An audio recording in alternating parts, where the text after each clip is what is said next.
Hello everyone, and welcome to the next edition of the Holland Land Office Museum's Artifact video series. My name is Ryan Duffy and I'm the director of the museum, and this week we're going to talk about one of Genesee County's most famous literary figures, and that is John Champlin Gardner, who was born in Batavia. Now, John Gardner's career in writing spanned several decades, from the 1950s until the 1980s, and covered a lot of different genres and themes, as well as some controversial opinions on his part. However, his story begins right here in Batavia. He was born on July 21st, 1933, here in Batavia, but he would actually grow up in Alexander, where his family farm was. Now, his father was a lay preacher and a dairy farmer, and his mother actually taught English at one of the local high schools.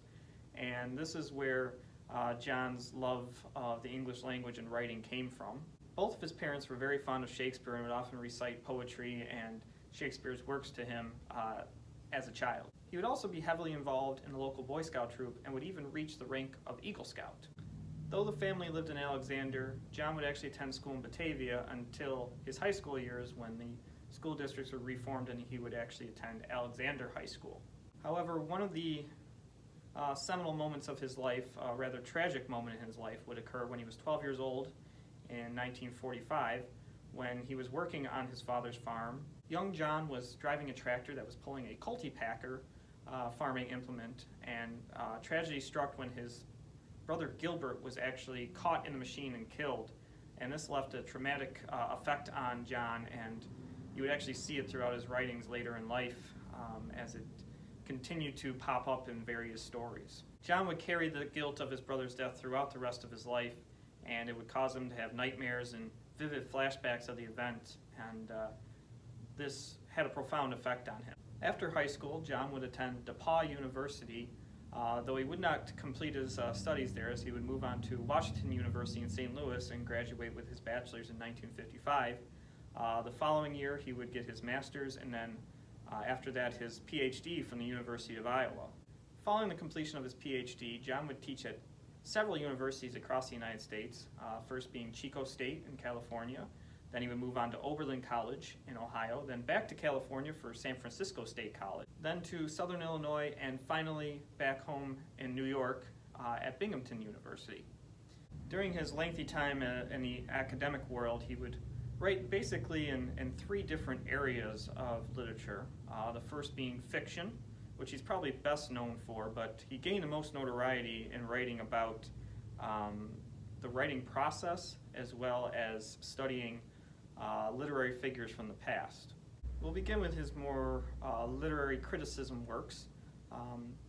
Now, John taught fiction writing at the various universities where he was, and was actually an active member of the Breadloaf Writers Association, which was a group dedicated to the writing of fiction and the teaching of it. He even wrote two books on the art of writing fiction, and that is The Art of Fiction and On Becoming a Novelist, which became classics within the community and became really seminal teaching books on young writers on how to perfect their craft.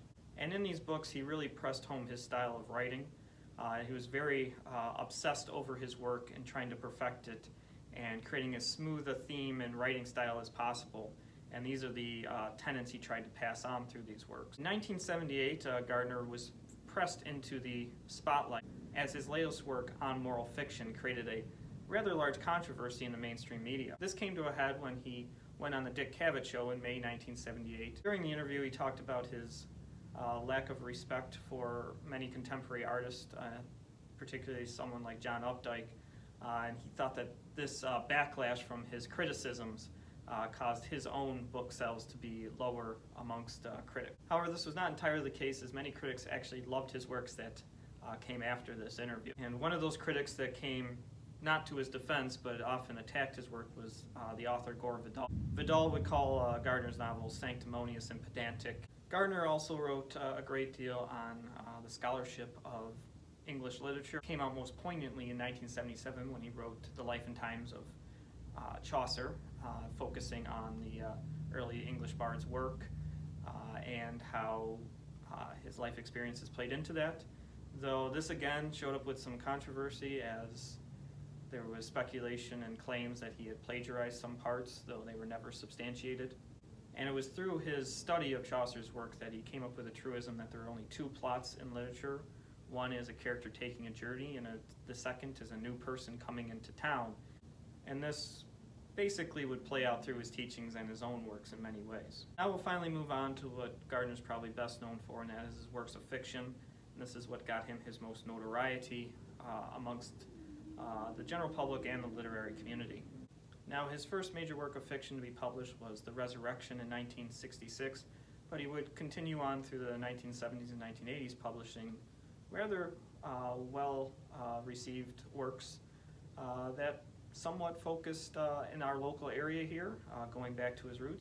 His best-known work was actually published in 1971, titled Grendel, which was a play on the Beowulf epic, but it was told from the perspective of the monster instead of from the hero. One of his better-known works was the Sunlight Dialogues, published the next year in 1972. And this work actually brought the readers back here to the Batavia area. The story of a local policeman that had to track down a supposed madman on the loose and basically analyze who was the most sane in the situation. Was it he, the townspeople, or the madman? And the madman had a particular affinity for classical mythology, which played in through something Gardner really appreciated and brought the character more to light. Even his first work, Resurrection, dealt with the local area, as it was basically a story of him coming home to Batavia to visit his old haunts and hangouts. Another one of his major works came out in 1976 called October Light, which was about a brother and sister fighting in rural Vermont, and this actually gained some national praise when it won the National Book Critics Circle Award in that year. Gardner would be a prolific writer, publishing dozens of works in both fiction and nonfiction, but his life was one built on controversy and tragedy.